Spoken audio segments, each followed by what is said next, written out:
तीन दामाद की सास। मम्मी आपने जैसा कहा था हमने वैसा ही किया, लेकिन देखिए ना, विवेक का हाल तो वैसा का वैसा ही है। घर में ना सुबह का नाश्ता बनता है और ना खाना। नौकरी पर जाने की बात करूं तो खाने को दौड़ते हैं मुझे। हाँ मम्मी, मैंने भी सुमित को कितनी बार कहा कि अगर नौकरी नहीं करनी तो कोई छोटी सी दुकान ही खोल लो, घर का खर्चा कैसे चलेगा। देखो दोपहर के 12 बजने आए और जनाब अभी तक सो रहे हैं। हाँ मम्मी, ईशा और सुहाना ठीक कहती हैं। अविनाश का भी यही हाल है। जब मैंने अपनी प्रेगनेंसी के बारे में कहा तो मुझसे कहने लगा, अरे दूसरी लड़कियां तो 9-9 महीने तक नौकरी करती है, बस डिलीवरी के टाइम छुट्टी लेती है। मोहिनी तुम भी नौकरी करो। अब मुझे कहाँ नौकरी मिलेगी। मम्मी बताओ अब मैं क्या करूँ। हे भगवान, क्या सोचकर घर जमाई दामाद लाई थी मैं कि मेरी बेटियां मेरे पास रहेंगी और खुश रहेंगी, लेकिन इन आलसी दामादों ने तो हमारी जिंदगी को भी प्रॉब्लम में डाल दिया है। मैं तो कहती हूँ मम्मी, हम लोग वापस अपनी जॉब पर जाना शुरू कर देते हैं। बता देते हैं इन लोगों को कि हमने प्रेगनेंसी का बहाना किया है।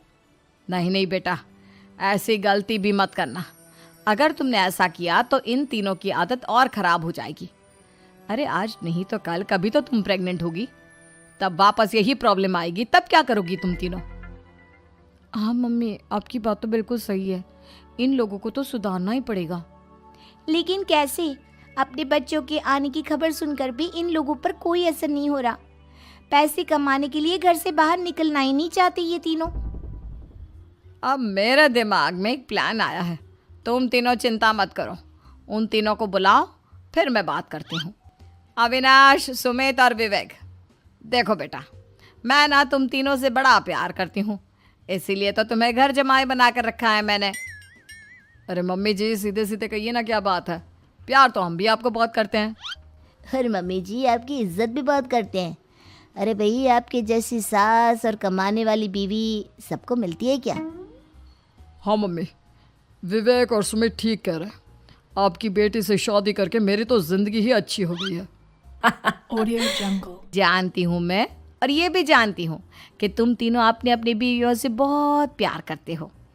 बेटा, बात ऐसी है कि हमारे कुल गुरु ने कहा है कि प्रेग्नेंट होने के बाद मेरी तीनों बेटियां शुरू के 4 महीने हमारे गांव में जाकर रहेगी, जहां मेरे चाचा जी रहते हैं। अरे लेकिन क्यों मम्मी, गांव में जाकर रहने की क्या ज़रूरत है इन तीनों को। वो क्या है ना बेटा, हमारे परिवार को एक श्राप है। अगर मेरी बेटियों ने यहाँ पर बच्चा पैदा करने की कोशिश की तो उनके बच्चों को कुछ भी हो सकता है।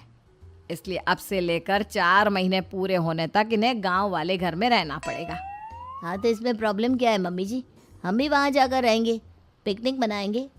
अरे भाई बीवी जहाँ, हम भी वहाँ। हाँ यार, आइडिया तो बहुत अच्छा है। शहर की ज़िंदगी में रह रहकर परेशान हो चुके हैं, अब कुछ दिन गांव में बिताएंगे। तुम लोग समझने की कोशिश क्यों नहीं करते। तुम में से कोई भी वहाँ नहीं जा सकता, और मैं यहाँ रहूँगी ना तुम तीनों के साथ। 4 महीने की तो बात है, उसके बाद ये तीनों ही लौट कर आ जाएंगी। ठीक है मम्मी जी, अब हमारे बच्चों का सवाल है तो ये तो करना ही पड़ेगा। कावेरी अपनी तीनों बेटियों को कुछ दिन के लिए घर से बाहर कहीं दूसरे शहर में रहने के लिए भेज देती है। कुछ दिनों के बाद, अरे मम्मी जी, बहुत दिन से पिज्ज़ा नहीं खाया, मंगवाइए ना। क्या बताऊं बेटा, पहले तो बेटियां खर्चा दे देती थी क्योंकि उनकी नौकरी थी, लेकिन अब तो मेरे पास पैसे ही नहीं बचे। थोड़े बहुत पैसे हैं जो बच्चों की डिलीवरी में काम आएंगे। लेकिन मम्मी जी, आपकी बेटियों को वापस आने में तो अभी बहुत वक्त बाकी है। वही सोच सोच कर परेशान हो रही हूँ। सोच रही हूँ कल से दूध भी बंद करवा देती हूँ। अब दूध वाले को देने के लिए पैसे भी तो नहीं है ना। अरे नहीं नहीं मम्मी जी, अगर दूध भी बंद करवा दोगी तो मुझे चाय कहाँ से मिलेगी? और चाय के बिना मैं तो मर ही जाऊंगा। क्या करूं बेटा, इसके अलावा हमारे पास कोई ऑप्शन नहीं है। मेरे पास पैसे ही नहीं बचे। इस तरह कावेरी जी धीरे धीरे अपने तीनों दामादों को पैसे देना बंद कर देती हैं और घर में खाने पीने की चीज़ें लाना भी बंद कर देती है। अब वो तीनों बुरी तरह से परेशान होने लगे थे, और इसलिए एक दिन तीनों प्लान करके घर से बाहर निकलते हैं। और बाजार में जाने के बाद, यार अच्छा खाना खाए हुए कितने दिन हो गए, पता नहीं कब अच्छा खाना मिलेगा।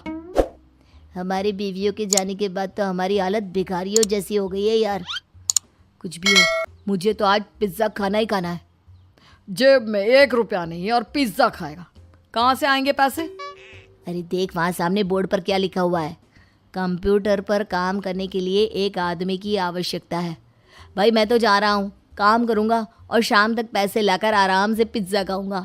जा जा, तुझे कोई काम नहीं देने वाला, हम तो घर जा रहे हैं। चल भाई सुमित। सुमित और अविनाश वहाँ से चले जाते हैं और विवेक उस कंप्यूटर शॉप पर सारा दिन काम करके 5,000 रुपये कमा कर घर लौट कर आता है और अपने खाने के लिए अच्छी अच्छी चीज़ें भी लेकर आता है। ये देखकर विवेक और सुमित के दिल में भी कुछ पैसे कमाने की इच्छा जागती है। अरे सुबह सुबह कहाँ चल दिए तुम? मम्मी जी एक बहुत अच्छी जगह मिली है, कंप्यूटर पर काम करने के 5,000 मिले थे कल मुझे। अगर रोज़ काम करूँगा तो पूरे 40,000 की तनख्वाह। अरे वाह, ये तो बहुत अच्छी बात है दामाद जी, आपको जाना ही चाहिए। सुमित और अविनाश विवेक को इस तरह तरक्की करते देखकर परेशान हो जाते हैं और वो दोनों भी काम की तलाश में निकल पड़ते हैं। धीरे धीरे उन दोनों को भी काम मिल जाता है। अब कावेरी के तीनों दामाद छोटी मोटी नौकरी करके अच्छा पैसा कमाने लगे थे। एक दिन कावेरी उन्हें अपने पास बुलाती है। अरे वाह, विवेक 40,000 कमा लेता है, अविनाश 60,000 और सुमित तुम भी 40,000 के आसपास कमा ही लेते हो। कुल मिलाकर तुम अच्छे खासे पैसे कमा रहे हो बेटा। हाँ मम्मी जी, बहुत मज़ा आता है जब महीने के एंड में मोटी रकम हाथ में आती है। पूछिए मत मम्मी जी, घर में रहकर रोटी बना बना कर और तो जैसा महसूस होने लगा था मुझे तो। हाँ बेटा, तुम तीनों की बात तो बिल्कुल ठीक है। और जानते हो, अब तुम तीनों की पत्नियां भी वापस लौट कर आने वाली है। लेकिन मम्मी जी अभी तो उन्हें गए सिर्फ 2 महीने हुए हैं, आपने तो कहा था वो 4 महीने के बाद लौट कर आएंगी। ऐसा कुछ नहीं है बेटा, मैं सिर्फ तुम तीनों को सबक सिखाना चाहती थी कि आदमी घर में बैठकर बीवी की कमाई खाता हुआ अच्छा नहीं लगता। इस दुनिया में हर इंसान को मेहनत करनी चाहिए, काम करना चाहिए, चाहे वो औरत हो या आदमी, ताकि अपने परिवार को संभाल सके। कावेरी की बात सुनकर उन तीनों को अपनी गलती का एहसास होता है और कावेरी उन्हें सच बता देती है कि ईशा, सुहाना और मोहिनी शहर में ही कहीं दूसरी जगह रह रहे थे। शाम के वक्त उन तीनों की पत्नियां लौट कर आ जाती है और कावेरी जी का परिवार एक खुशहाल परिवार की तरह रहने लगता है।